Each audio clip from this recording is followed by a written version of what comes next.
이제까지 육군은 남북 간 전면전 시 초기에는 대규모 병력으로 전선 방어에 주력하고 미군 증원 전력이 도착하면 전차 등 기동 전력을 활용하여 함리 합동 전력으로 반격하는 전략을 채택해왔습니다.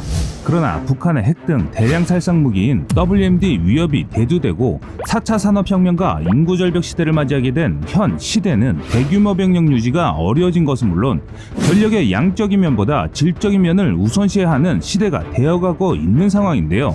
이에 국방부는 2018년을 국방개혁 2.0의 원년으로 삼아 표본과 같이 날쌔고 강한 군대를 만들 것을 천명하고 최단 시간 내 최소 희생으로 전쟁에서 이길 수 있는 공세적 작전 계획을 요구하였으며 그동안 국가방위의 중심군이면서도 비대화된 공룡이라고 비난을 들어야 했던 육군이 우선 감군 대상이 되었습니다.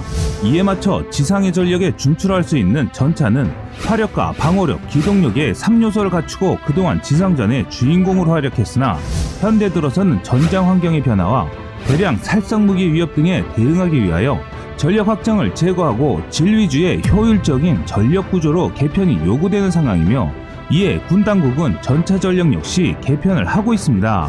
그래서 한국육군은 현재 3군단 예하 일반 보병사단 2사단을 신속대응사단으로 개편하고 있는데요.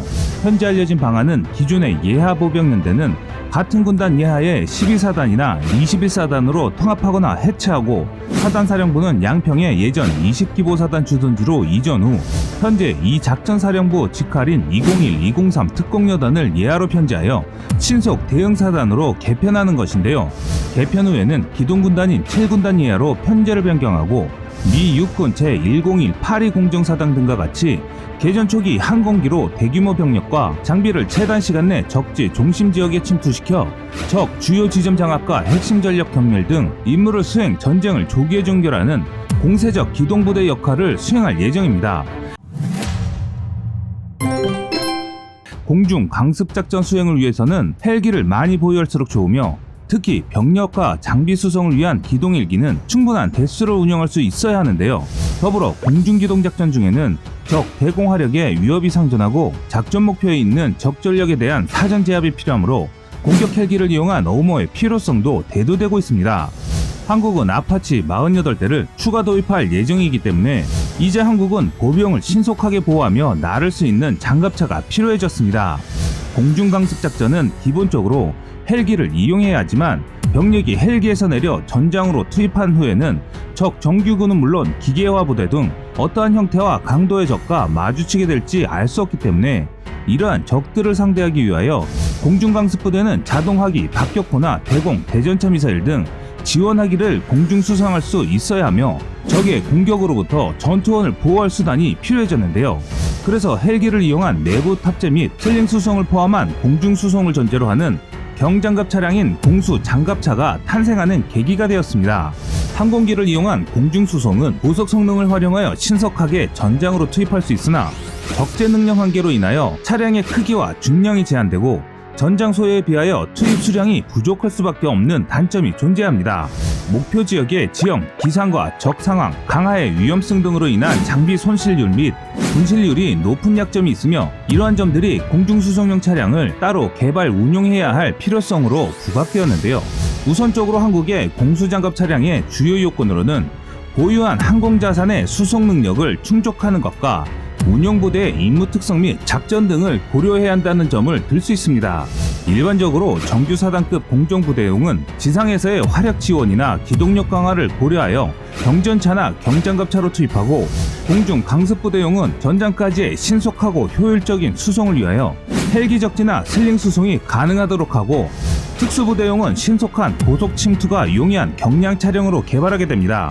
헬기를 이용한 공중 강습작전을 주로 수행하게 될 한국형 신속대응사단용은 대형 기동헬기 수송을 전제로 한 다양한 종류의 계열 차량이 큰 틀을 기준으로 추진할 예정입니다.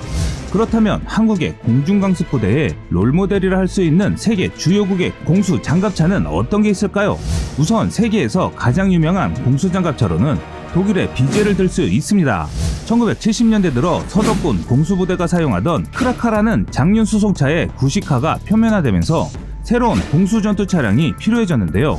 그래서 서덕구는 포르쉐사에 개발을 의뢰했고, 기왕 개발하는 김에 더 많은 적자량의 소화기 방어 정도 방어하기를 원했는데, 개발 후 최종적인 형태가 과거 미 해병대가 사용했던 M50 온토스 자주 무반동포와 매우 흡사한 모양이 되었습니다.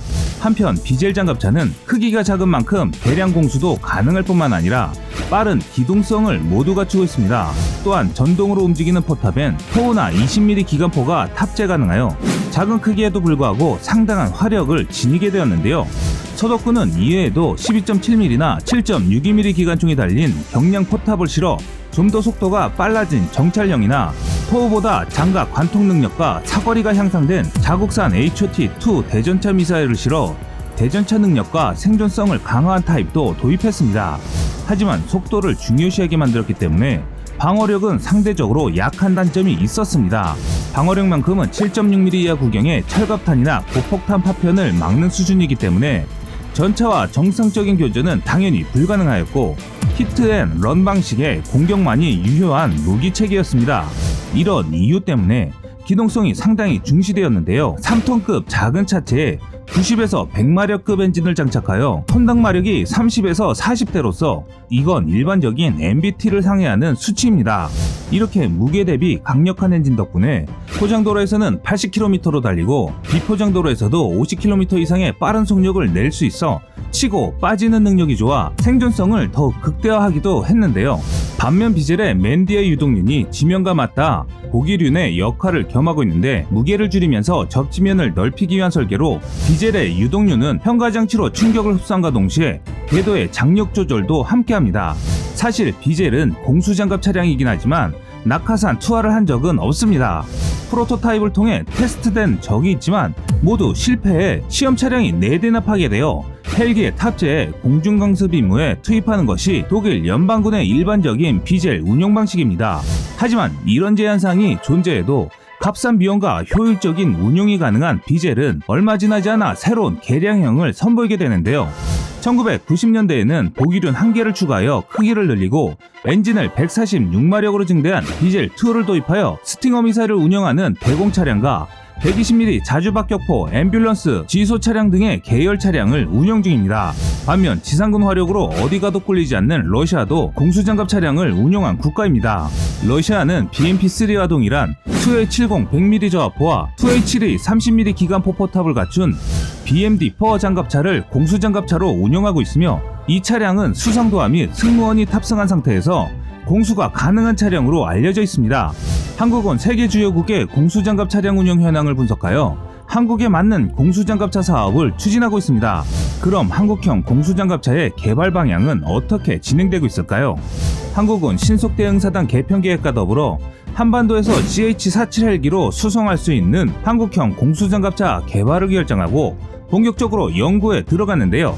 초기에 ADD를 중심으로 구상한 한국형 공수장갑차는 러시아의 BMD-4와 유사한 크기로 계획했습니다.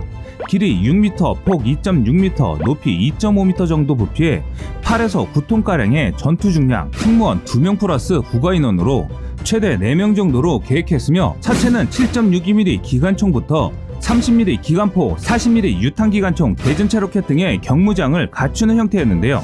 그러나 전투 중량을 8에서 9톤으로 설정할 경우 C-130 수송기는 최대 적재량 18톤을 적재 가능하기 때문에 최대 2대를 적재할 수 있지만, 공군을 거치지 않고 육군이 독자적으로 운영할 수 있는 CH-47 헬기에는 한 대만 적재할 수 있는 제한사항이 있습니다. 그래서 육군은 CH-47 헬기에 2대를 적재할 수 있는 방안을 물색하던 중에 현대로템의 독일제 비젤2 장갑차를 주요 대상자로 추진하고 있습니다. 현재 현대로템은 독일 라인메탈사와 제휴하여 비젤 장갑차를 기술 도입 생산하려는 계획으로 엔진 등 주요 부품을 국산하여 생산하는 방법과 원판을 직도입하여 생산하는 방법을 추진 중이며, 기본 차량은 비젤2를 수리한 경우처럼 한국으로 가져오는 것을 전제로 계획하고 있습니다. 한편 엔진은 현대기아차의 소형 상용 엔진과 독일 아우디제 디젤 엔진을 직도입 장착하는 방안을 모두 검토 중입니다. 현재 선행연구 후 2020년 타당성 검토를 거쳐 2021년부터 본격적으로 체제 개발에 착수하고 2016년에 초도 차량을 전력화할 예정인데요. 한국이 추진 중인 BGL2 장갑차는 검증된 플랫폼을 도입하여 단기간에 효율적으로 전력할 수 있는 특장점이 있고, 독일 육군의 운용 사례를 비춰볼 때 우리 육군에서는 수색 정찰용을 기본형으로 신궁 대공미사일, 현궁미사일 탑재형과 자주박격포, 지소차량, 앰뷸런스 등 계열 차량을 개발, 운영할 수 있다는 장점이 있습니다. 우리 군이 보유한 항공자산의 수송 능력을 충족하고 차량을 운용할 수 있는 전투부대의 임무 특성과 적 전술을 고려하는 방법은 추가적인 국민들의 세금 지출을 막는 방법이고, 더불어 기술 제휴로 추후 한국만의 독자적인 플랫폼을 개발할 수 있다는 장점이 있습니다. 옛말에 청출어람이라는 말이 있습니다. 이 말 뜻은 푸른색은 쪽에서 나왔지만 쪽빛보다 더 푸르다는 뜻으로 제자가 스승보다 더 나음을 비유하는 고사성어로 사용됩니다. 처음 한국의 기술이 부족한 분야는 다른 선진국에서 배워오지만 나중에는 오히려 그 기술을 배운 나라보다 뛰어난 결과물을 보여주는 나라가 한국입니다.